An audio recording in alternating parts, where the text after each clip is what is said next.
Oh no. Under normal circumstances, the Occupational Safety and Health Administration, or OSHA, would launch an investigation into such a tragedy.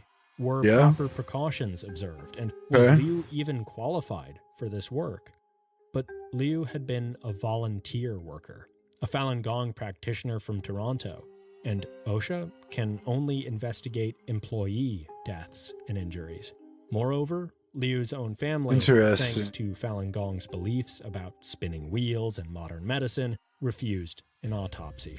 And this is what gets at the core of Li's character, what makes him and his movement so nefarious. Liu had been engaged in dangerous work, building Li a massive compound, a monument to the greatness of the religion he'd built for no pay. And his total sacrifice met with no accountability from those who had used him. Because built into Falun Gong, its doctrine, its formal structures, is Li's exceptionalism.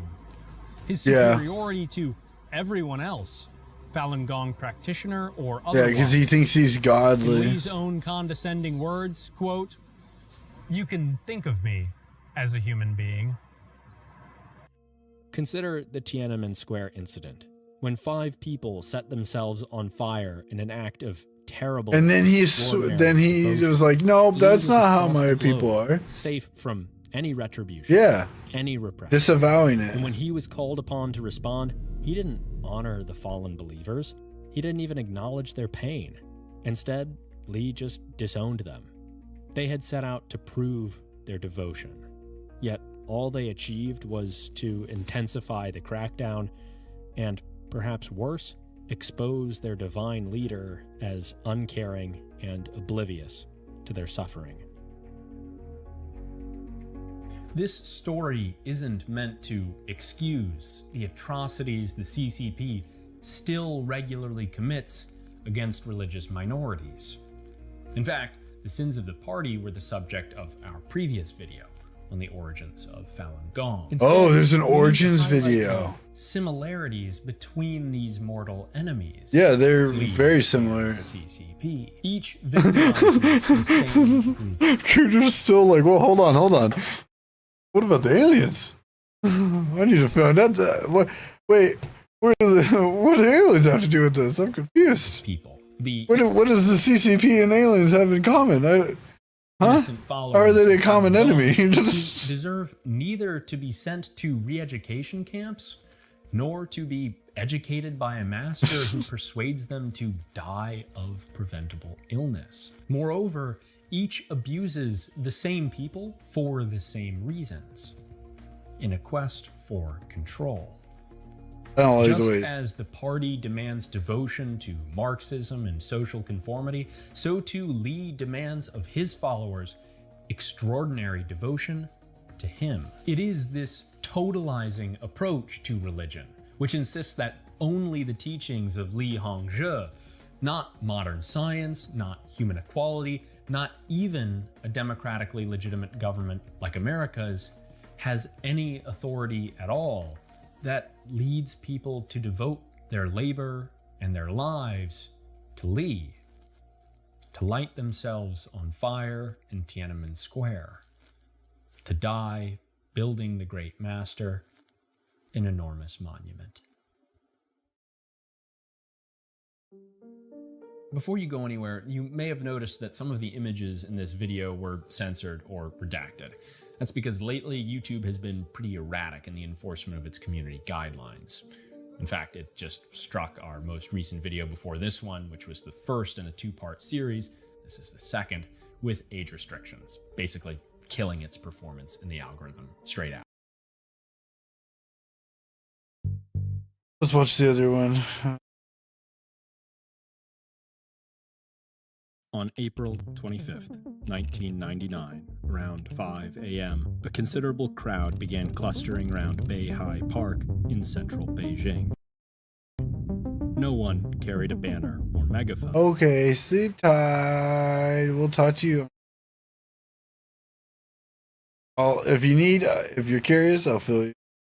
A later date? Shouted slogans. About this, It wasn't much out of the ordinary for one of China's largest parks in the heart of this metropolis. That is, until the group began moving westward. It's plenty. Across Beihai Bridge, and Fuyu Street lines. The Secretary of Legal and Political Affairs had no choice but to call Jiang Zemin, the General Secretary of the party and the country's highest authority. As Luo explained the situation, Jiang grew increasingly worried. Whoever was behind this, it was surely a protest. The first in the history of the People's Republic to occur at Zhongnanai and the largest in Beijing since the 1989 crisis, which still haunted Jiang. Comprehending the situation's severity, Jiang tersely ordered Luo yeah. I'll send this one now. Since you're going to bed, I'll start marking from this one on. To assist in bringing an end to the mysterious standoff. But Luo and Su's first move wasn't to call this one and one more to break up the demonstration. Instead, they would negotiate. Upon meeting with Luo and Su, the gathering's leaders made their purpose clear. They were practitioners of a type of Qigong, or slow movement exercise, known as Falun Gong, and they demanded the release of fellow practitioners arrested during a demonstration days earlier in Tianjin, a nearby port city. Su and Luo were confused. They had heard of Falun Gong, but they'd known Qigong as merely a form of gentle exercise meant for the elderly. To mobilize so many people almost in an instant seemed an impossibility. More worrying, the 5 leaders present for the negotiations were employees of the Army's Chief of Staff Department, Beijing University, and the Ministries of Supervision, Railways, and Public Security. All crucially important institutions for the regime. Over 6 hours, Luo and Su ultimately diffused the situation by conceding to all the group's demands, promising to release the Tianjin practitioners, that the government had no quarrel with Qigong groups such as theirs, and that all present at Zhongnanai would be safe from prosecution. Beijing had caved. The crowd had won. And so they dispersed. But Su was only number 2. His promises were still subject to the approval of Jiang Zemin. And for Jiang, the whole thing was nothing short of a disaster. Later this is. He penned a letter to I bet you. chastising them.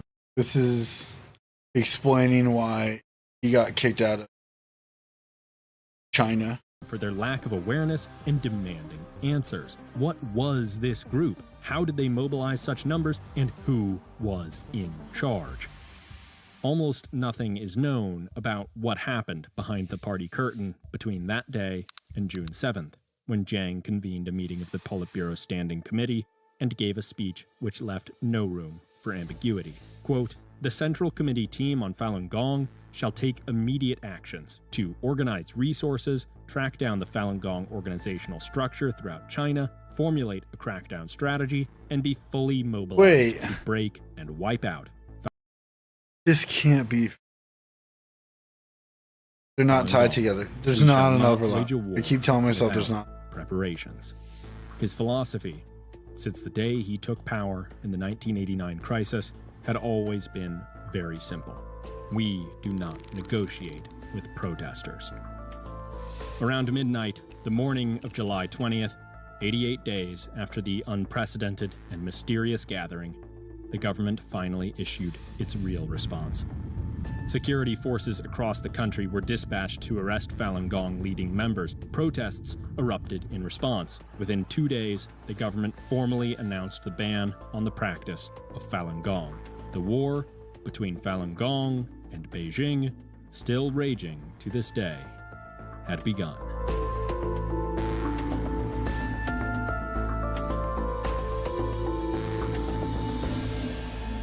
I wonder why I got age restricted. How did this happen?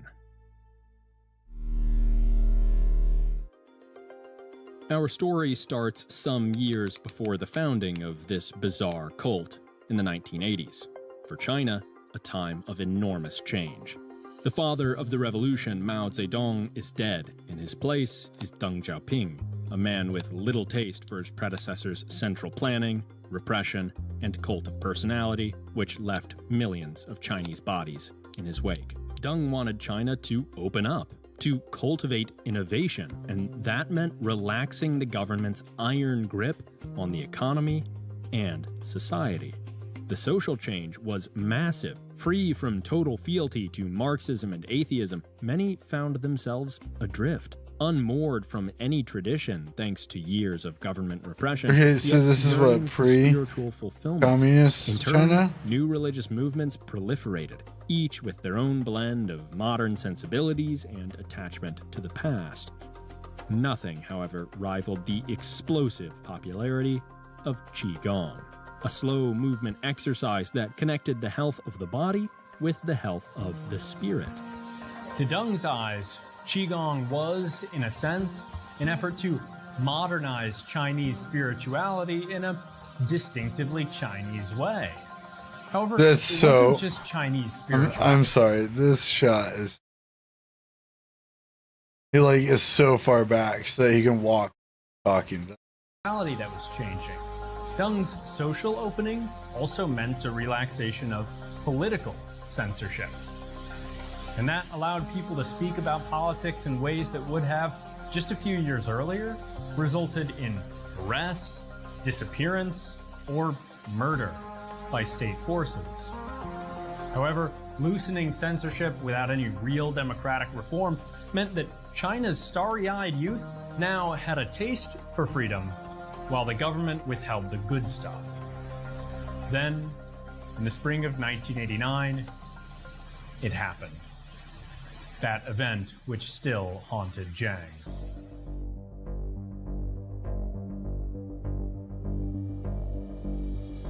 Tens of thousands of students descended on Beijing's Tiananmen Square to call for okay, I was like, wait. For a moment, a few top party officials wavered, but as the movement grew, surpassing 100,000 people in the heart of the capital, hardliners brought in the army and opened fire. In the end, casualties reached into the thousands. Deng had little choice but to replace his protester-sympathizing general secretary with his polar opposite, Jiang Zemin, a man who had, at this moment, just one thing in mind. We do not negotiate with protesters. Oh, okay. I see what happened. By 1993, Jiang had solidified his hold on power and once more tightened the party's grip on political activity. But Jiang was no mindless tyrant. He saw a difference between political, also known as dangerous, activity and harmless social groups. He had no interest in reigniting Mao's total war on society, and that was obvious because Jiang's government continued to support the Qigong craze, which was still going strong. If nothing else, it seemed an effective way for senior citizens to keep in shape and out of state-funded medical care.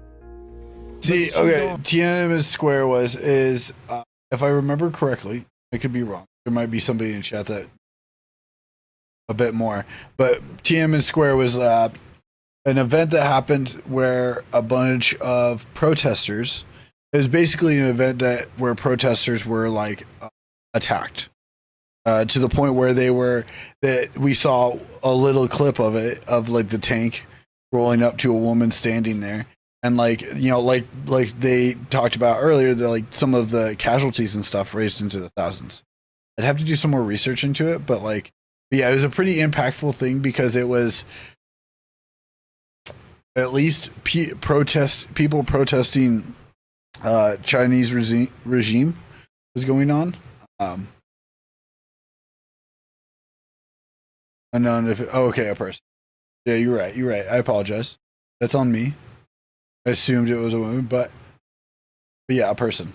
Wasn't just about bodily health. It was about spiritual. The Chinese government and like the things that they were doing.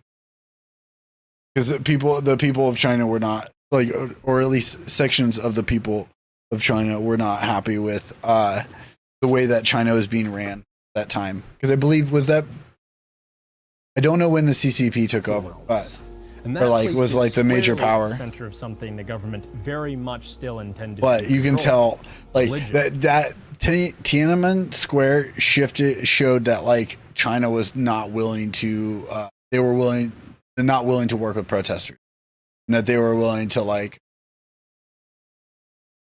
put some of their people.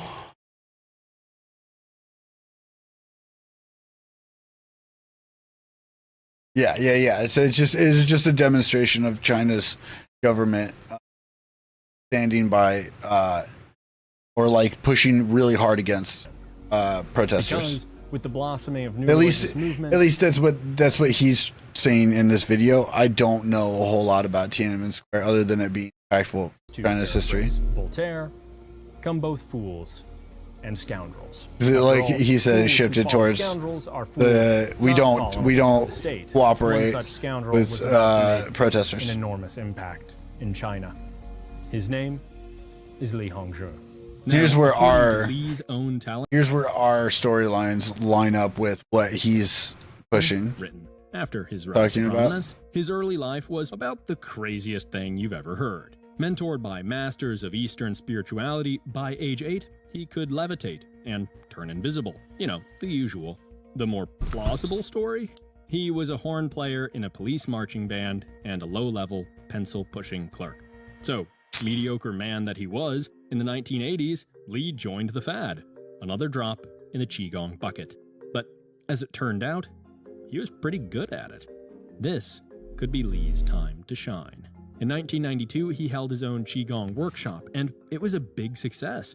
Looking for a way to burnish his credentials so he could keep the game going, Li went to the government-backed Qigong Society to register himself as an official master of Qigong and his organization as an official practice, which he called Falun Gong.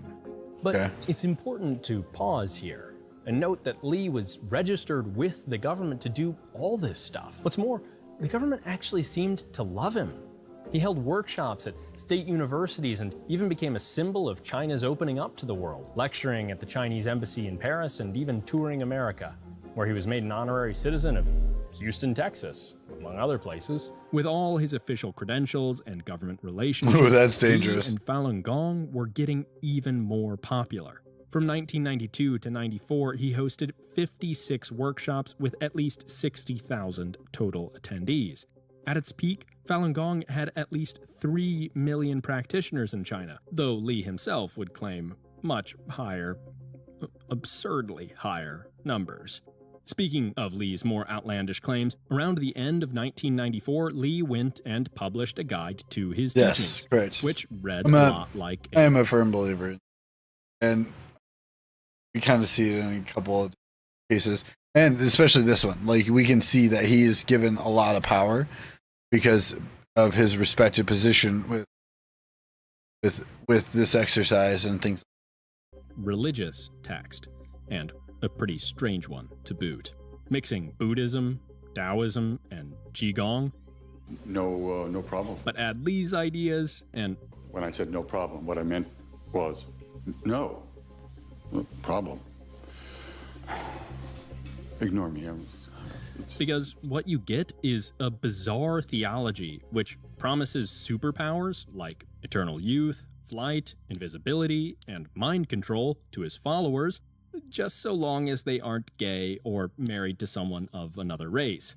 Because also, heaven is racially segregated, and interracial children are vehicles for aliens, who, by the way, created modern medicine, seeking to possess... that's where the aliens come in. The mixed race people. Wow, that's crazy to think. In the next video. Subscribe so you don't miss it. That is so wild to think. Most in the government didn't bat an eye, but a few took notice. Li's claims, especially about didn't bat on that in the next video. As human bodies and... Oh, it does do the thing. Watch subscribe button. It's a lot. More on that in the next video. Subscribe so you don't miss it. Still, most in the government... I got aliens in my butt. They're trying to escape. Notice. Li's claims... Quick. Get me to the bathroom. We gotta flush them now. Especially about medicine. You're an alien on us? Dangerous. And those paying attention could tell. I don't know what that means. I'll be honest. Obsession for its practitioners. I know. A potential threat to the party's grip on society. Dude, he really likes the grip motion. Oh man, he just over here gripping his shit. The party was he gripping his shit like it's gonna disappear. China picked up the scent of a good story and began running articles and TV segments critical of Falun Gong. I've never seen Tangled actually. 1996. In response, Falun Gong practitioners bombarded the outlets with letters demanding they retract their statements. Now, the letter-writing campaign hadn't been Lee's initiative. His adherents had done it all on their own.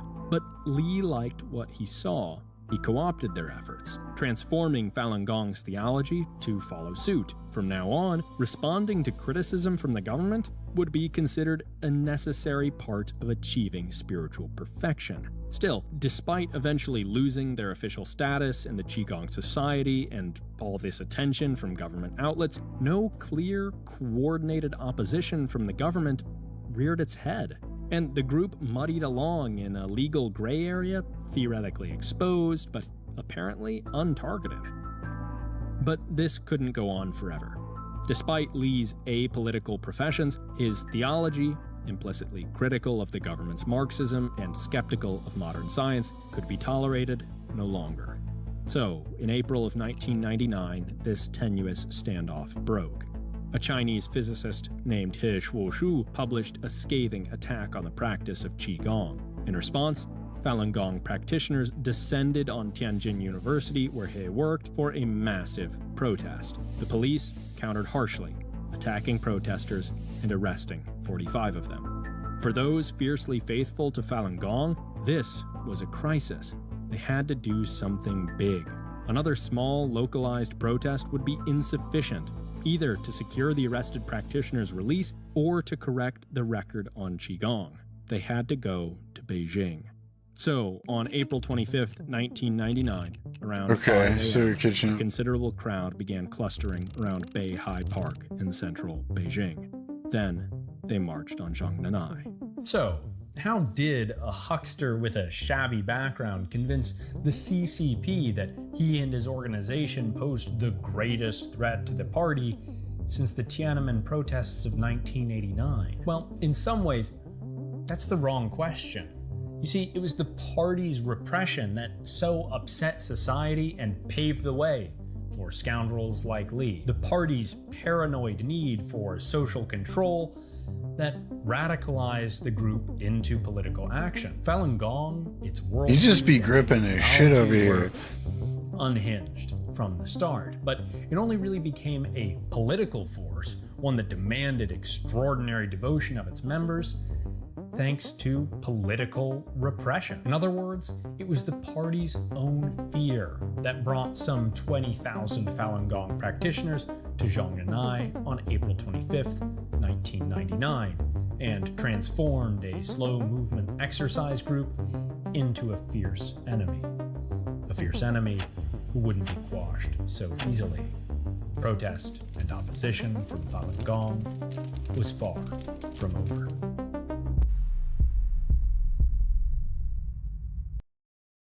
Yeah.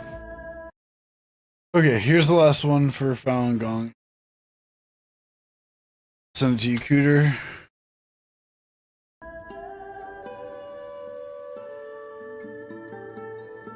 And then I'll probably... I know, right? We watched the other one prior. That's the thing. If you want the video, a link for it, because like the cult war. That was the first part. We ended up... I didn't realize he had like a prior part. So this is my initial start of research. You see them in parks in most big cities.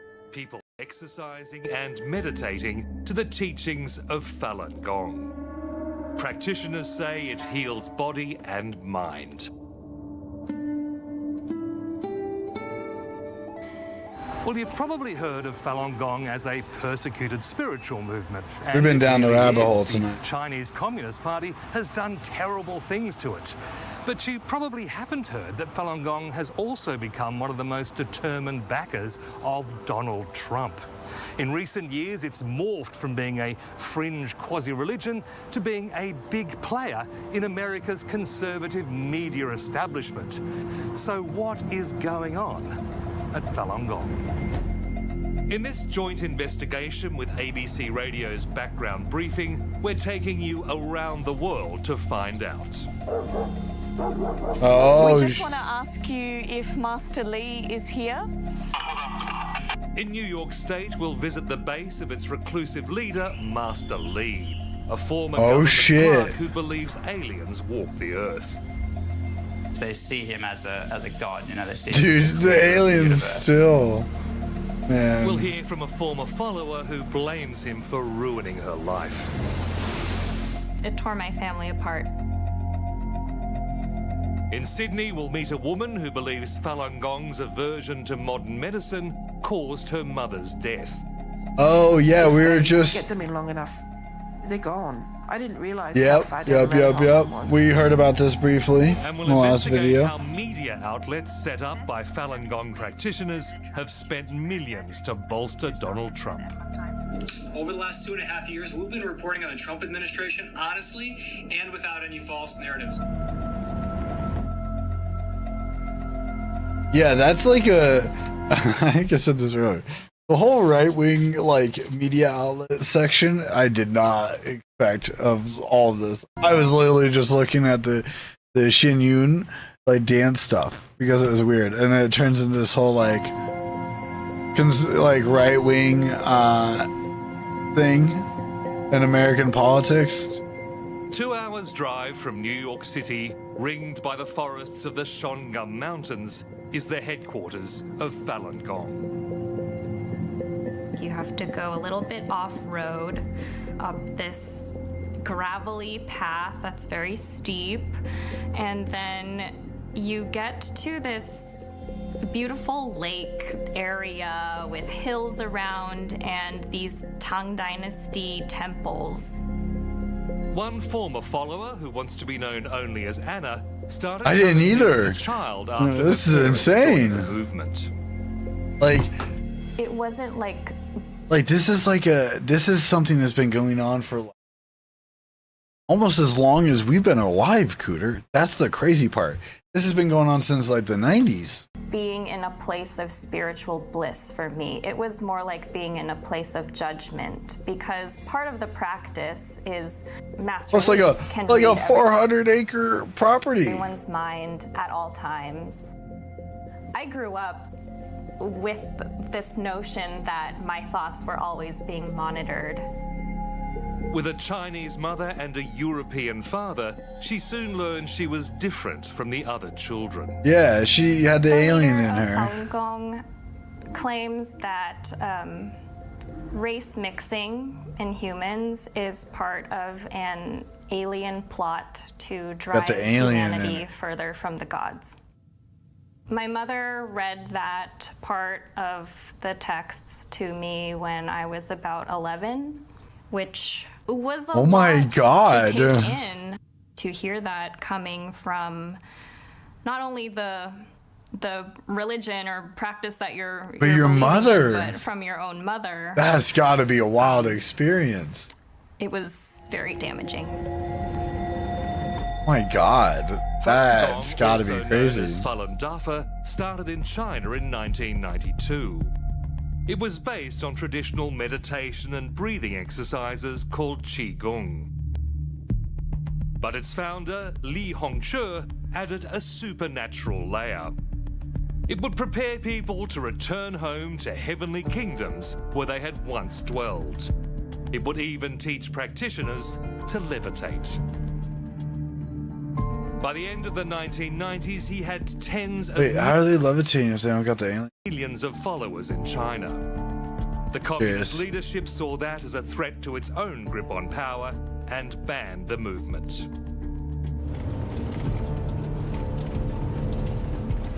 I began covering Falun Gong almost 20 years ago when I was the ABC's China correspondent. In my first week, I was among a handful of journalists taken to a re-education camp for Falun Gong members.